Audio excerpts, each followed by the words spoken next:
The Jogan Experience. We are, as a culture, being manipulated. Mm-hmm. We're being manipulated. And it's moving us further and further away from just sanity, just pure sanity. It's the foundations of Western logic, right? They're trying to poison the roots of Western logic by completely rewriting what we would call the history of the world and the progression around physics and math, and you name the thing that's under assault. It's under assault today. And I think who benefits from that? You just have to look around and say, who benefits from that? Our foes. That's who benefits from this. And not much has changed. If you think, 2,500 years ago, we'll say Socrates was put to death for corrupting the youth, I think is what it was. And I'm like trying to recall it, but he was out there on the street arguing and debating with people, talking about ideas. And the Athenians were like, we got to get rid of this guy. He's like, he's pressure testing what we're doing. Like, we got to put this dude down. And I think, well, that was 2,500 years ago. So anytime the state deems information as a threat, we should probably be looking at that information and then really trying to have an open discussion about it. That's the beauty of America, freedom of speech. Yes, it is the beauty of America. But it's also why they're trying to crack down on the internet. Right. The internet has been the biggest force in not just relaying this propaganda, but also fighting against propaganda and letting people realize, hey, these people that are supposed to be your leaders, they're compromised and they're fucking you. And there's some things that they're doing now that they're just doing. And what is the economic consequence of the hundreds of billions of dollars that are being spent on these wars that we're not interested in? What are the economic consequences? Where are the actual legal consequences for? Here's an easy one, which is we invaded a country of Iraq because of weapons of mass destruction, and they're so-called. It didn't exist. Yeah, not one person went to jail. We spent more time trying to connect this fiction around Russian collusion for 2 years than we did investigating why there was a massive information operation internally to the United States that said there was weapons of mass destruction in Iraq. Not one person went to jail. Not one person stepped in front of Congress and had depositions around why did you say that there was weapons of mass destruction when there wasn't? Not one person. But we spent how many trillions of dollars on this war? And how many people died? Yeah. How many innocent Iraqis died? Well, these are hundreds of thousands of people. My peer group alone, just thousands of people that are physically and mentally altered forever that spent, you could say, the best years of our life in a war under false pretenses.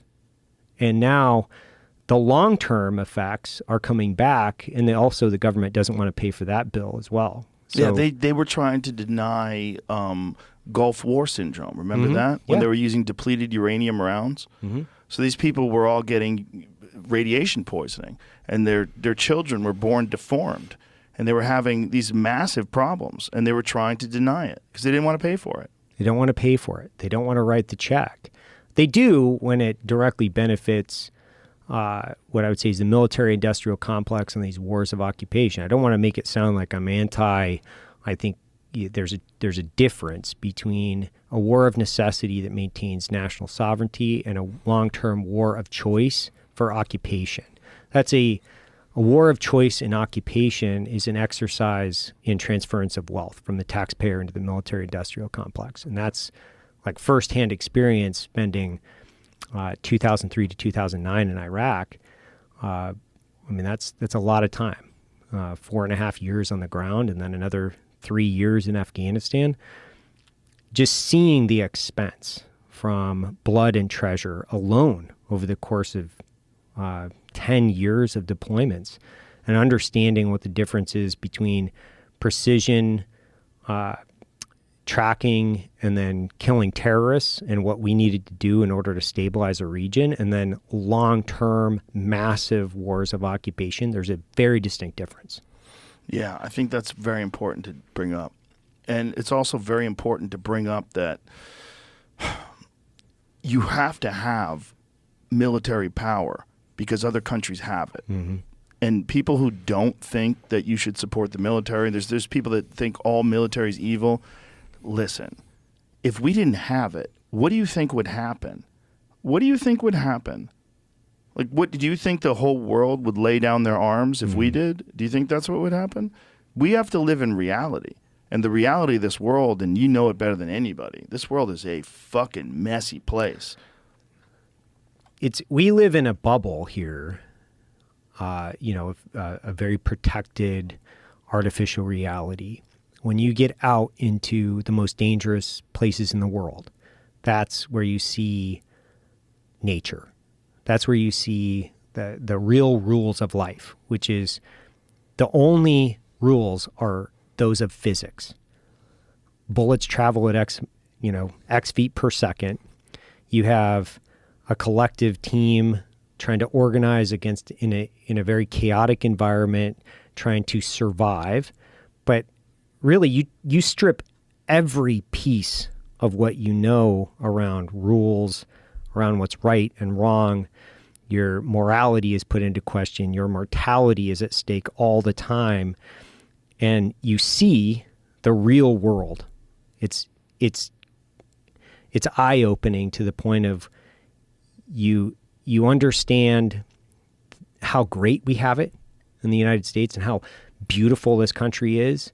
And you also understand how fragile life is and how brutal the world can be and how brutal humanity can be towards each other. You know, it can be gone like that. And I think being exposed to it for that long and then coming home, the things that I've been able to pull away from that are, this place is amazing. It's beautiful. It's something that we should foster and encourage and continue to pass down through generations, because we're so fucking fortunate to have hit the birth lottery being born here. Yeah. Like, I roll out of bed every day, man. I'm like, this is fucking awesome. Like, I'm so happy to be alive. Like, I'm so happy to have all my fingers and toes. And I'm so happy for the experiences of war, because it's shown me what it's like to understand my mortality, sometimes second to second, but for sure day to day for years on end, and understand that we're only here for a short amount of time and we got to make it fucking count. And we also have to be very grateful and gracious to what we have here for our freedoms and our country and our countrymen. And the experience of war itself, that chaotic environment that's shown me traffic rules don't apply over there, right? It's like traffic lights and police officers and, the things that we take for granted every day, going to work, making our coffee, doing all the things that we do. You strip all that away into just the law of nature. It is wild. Like, it is forever life-changing, but you also understand this is what we're living in. Like, this is the actual consequence of what we're living in. We're very protected in the way that we live life right now.